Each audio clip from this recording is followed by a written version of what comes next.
Senator Turner, thanks for doing this for us. We appreciate it. It's good to see you. Good to see you too, Russ. 1 week out, how do you feel? Nervous, exhilarated, tired? All of the above, but more exhilaration than anything. We just had a whirlwind weekend with local leaders like Councilman Blaine Griffin, all the way to national leaders like Congresswoman Ocasio-Cortez, State Rep Brent, and Nikki Antonius. Just so many people galvanized around this campaign. So very excited. This is a question that we've talked about before and you've answered a million times, but now that you've been out there for a while, what's the biggest issue facing the 11th District? Poverty. I hear that all the time, just the weight of it. People who have lost their jobs or they're underemployed and trying to figure out what their future is going to be. If they're parents, they really care very much about their children. You know, gun violence is a thing in a lot of urban centers across the country that we're going to have to deal with as a nation. And then, you know, dealing with healthcare crises, housing. A lot of people are about to be evicted or afraid that they're about to get evicted. So if I had to sum all of that up, it really is quality of life. It's the same things that I dealt with when I was on the Cleveland City Council, but just to a deeper degree because of the pandemic. But it's my quality of life. What type of future am I going to have? What kind of community am I going to be able to live in? And am I going to be able to thrive? And if I have children, will their future be better than mine?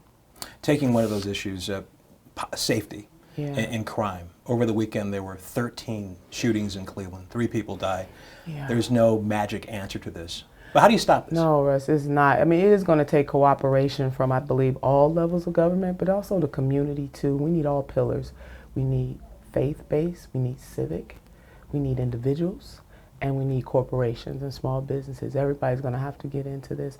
You know, my dear friend Ben Jealous, a former president of the NAACP, was in here this weekend in the Summit County area, and he talked about gun courts. And we were talking about, what are some of the things that we can be doing, but I found that to be a very fascinating idea, to have courts that only deal with gun violence and deal with it right then and there. And then how do we have wraparound services? A lot of this is linked to opportunities. But we're going to have to do something about it, whether it's state-sanctioned violence. I mean, I know, the black community in particular, a lot of unarmed black men and women and other people of color being shot. And we have to deal with the type of violence that are plaguing urban centers all across this country. And it's going to take everybody. Everyone has a role to play in this. I want to ask you about the coronavirus. I'm not trying to turn you into Dr. Fauci or anything. Sure, please, but do not. Do the increased numbers in cases concern you at all? It does. I think we might not be masking up in a way that we were 2, 3, even 4 months ago, but the Delta variant is still very much a threat. We have not gotten to herd immunity. We need every community to get us there, that the African American community and other communities of color are behind. Black and brown communities are really behind that, and we got to get it up. If we do not, we will not. It'll decrease our opportunity to tame this virus, and we must tame it first, and it has not been tamed. And so if everybody is not vaccinated for whatever reason, they're putting other people in jeopardy. Let me ask you a couple of questions, policy things I know you've talked about before. Student loans. Yes. Should all student loans be forgiven? Absolutely, Russ. Why not? I mean, no matter what. No matter what, the cost of colleges and universities are out of control. There was a time in this country, even probably before either one of us were born, or maybe slightly after we were born, but not too long ago.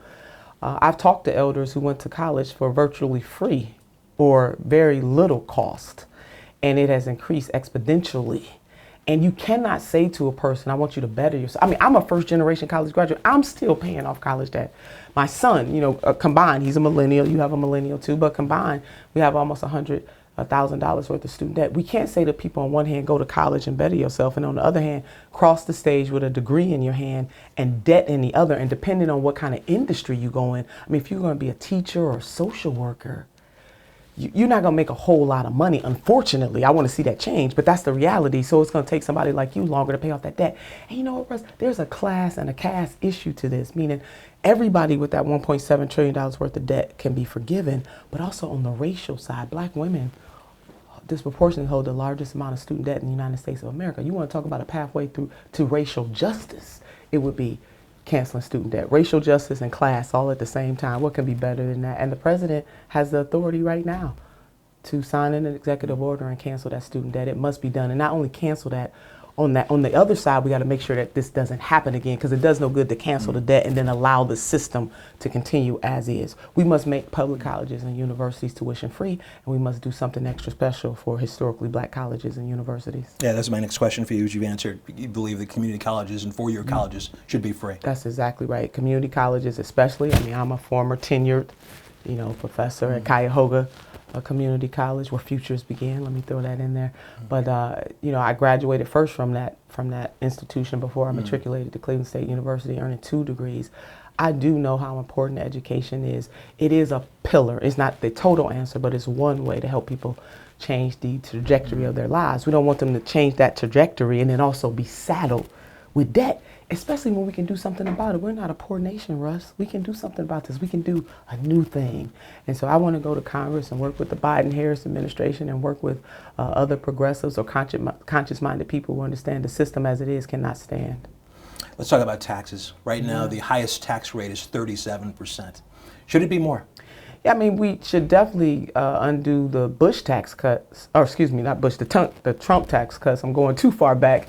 I'm thinking about a filibuster of a certain senator for 8.5 hours against the extension of the Bush tax cuts. But we definitely have to go back and, undo Trump all the way, and then talk about how we use the tax code to place prosperity in this nation, meaning we need a wealth tax. It makes no sense that people like Jeff Bezos and others pay less in taxes than most people. And then also, it really makes no sense for 3 people to control more wealth or to have more wealth than 160 million people combined. And so while billionaires are talking about going up into space, there are people who wonder where their next meal is going to come from, don't have a roof over their head, have jobs that are unsustainable for them.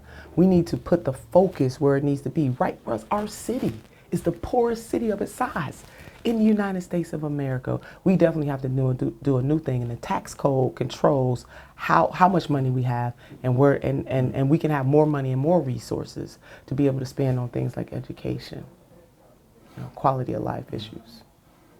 Who is your political role model? Who do you look up to the most, would you say?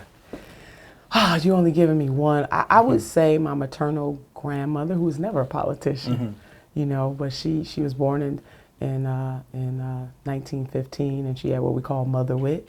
And I often tell her 3-bone story all over the country. She's become famous for that, even though she's not here to know that. But the wishbone, the jawbone, and the backbone. Wishbone for hoping and praying, jawbone for lifting your voice and speaking truth to power, and the backbone for standing through your trials and your tribulations. She informs, almost everything that I do, and certainly connected to other women and men. I mean, if you make me pick a political one, God, that's so hard. Fannie M. Lewis, I would say that. I served in council with Councilwoman Lewis. I worked for Mayor Michael R. White, so I certainly have been in, places with the Councilwoman. She really encouraged me. There was an organization that I was a part of called Students for Positive Action that we created when I was a junior at Cleveland State University, along with some other students. And my first kind of grassroots lesson came from Councilwoman Fannie M. Lewis as we registered people to vote in Huff.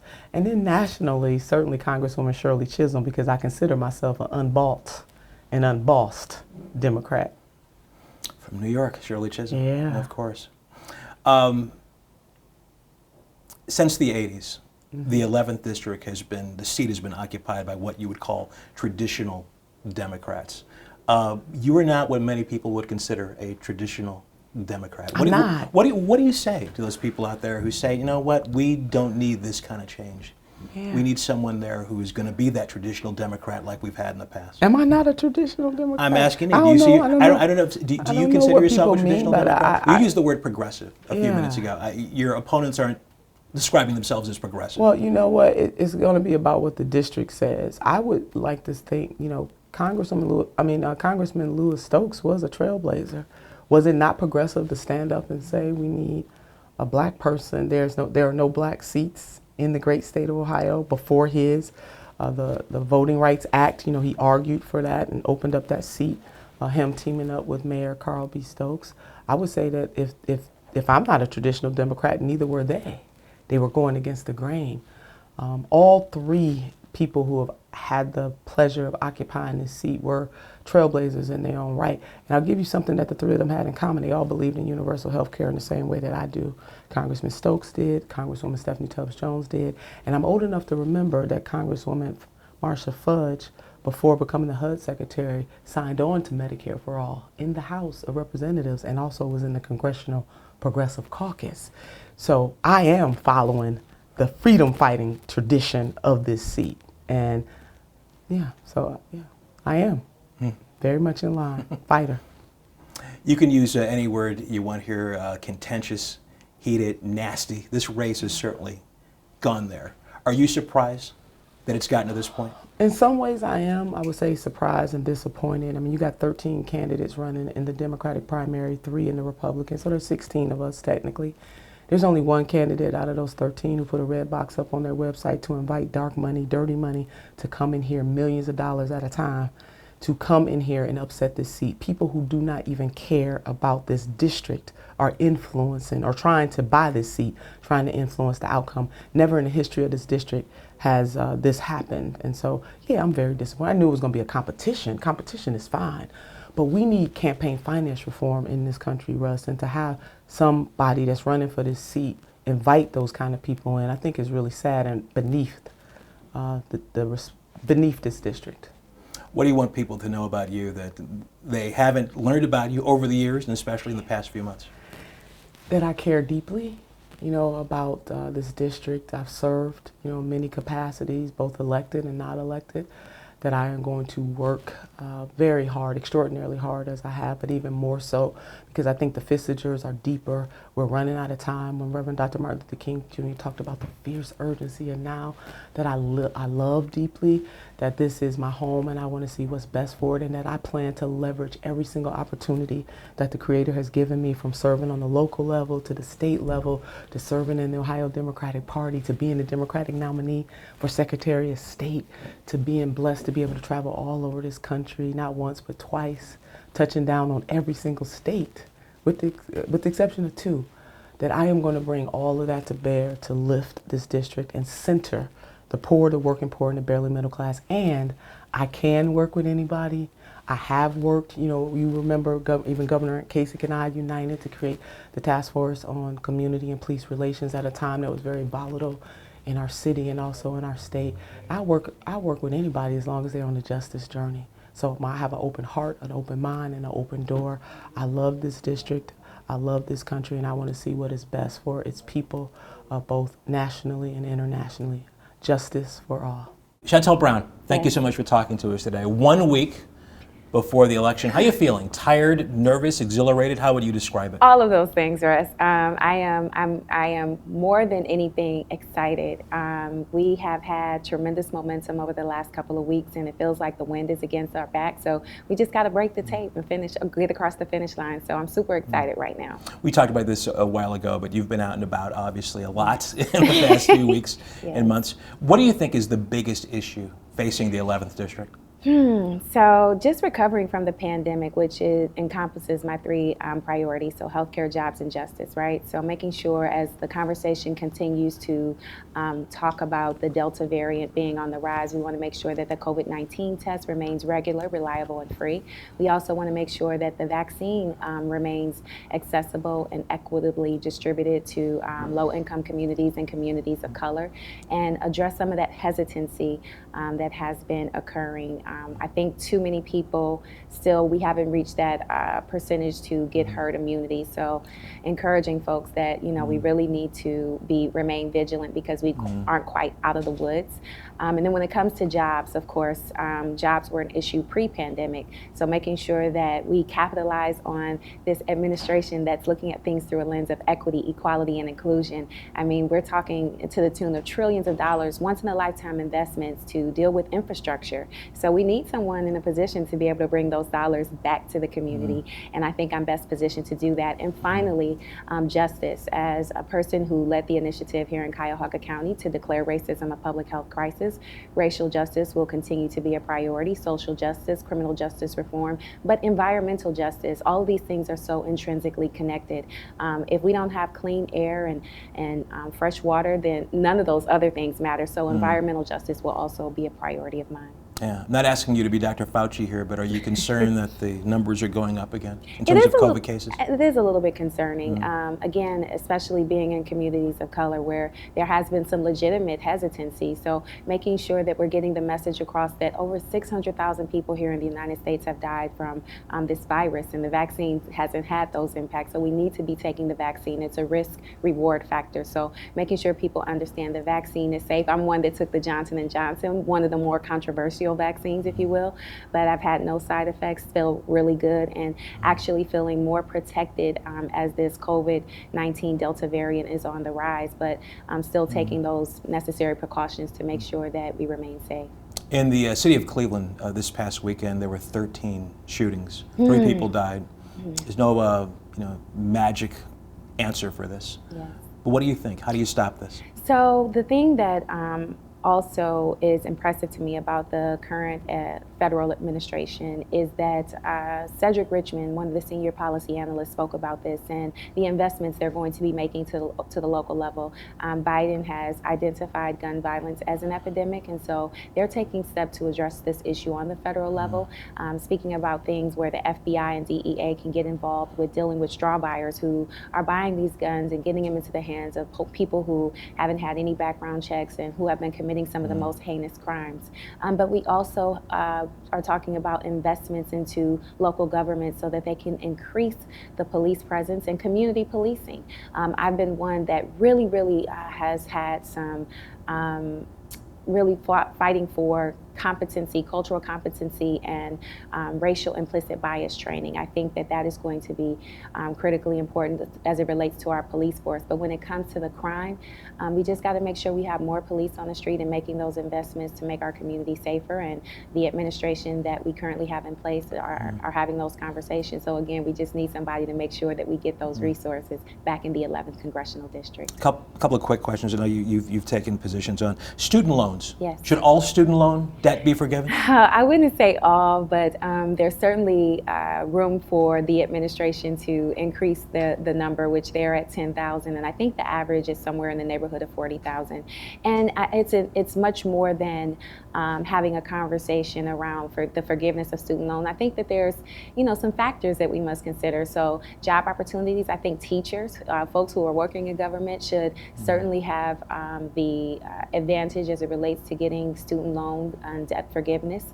So it's a broader conversation, but where I do think the Biden-Harris administration can, where we might differ just a little bit, is that we can increase that number to ensure that we are capturing a larger figure, more than $10,000, especially given the fact they have that authority. Let me ask you about education. Do you think community college should be free for all? Yes, I do. Yes, I do have that. I'm on record with that. And those who have a household income of $125,000 or less should be able to go to a 4-year college for free.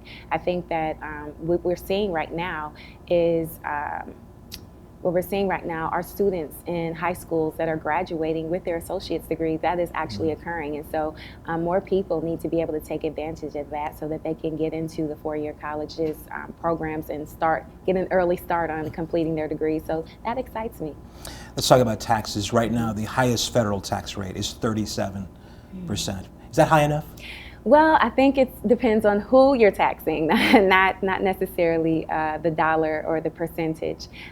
We need to make sure that people are paying their fair share. When billionaires and corporations are paying less in taxes than I do, that is a concern. So I think we just need to make sure that everyone's paying their fair share. Who is your political role model? Obviously, Secretary Fudge. She has been both a mentor and a friend. I really admire the fact that she's been really focused on doing the work.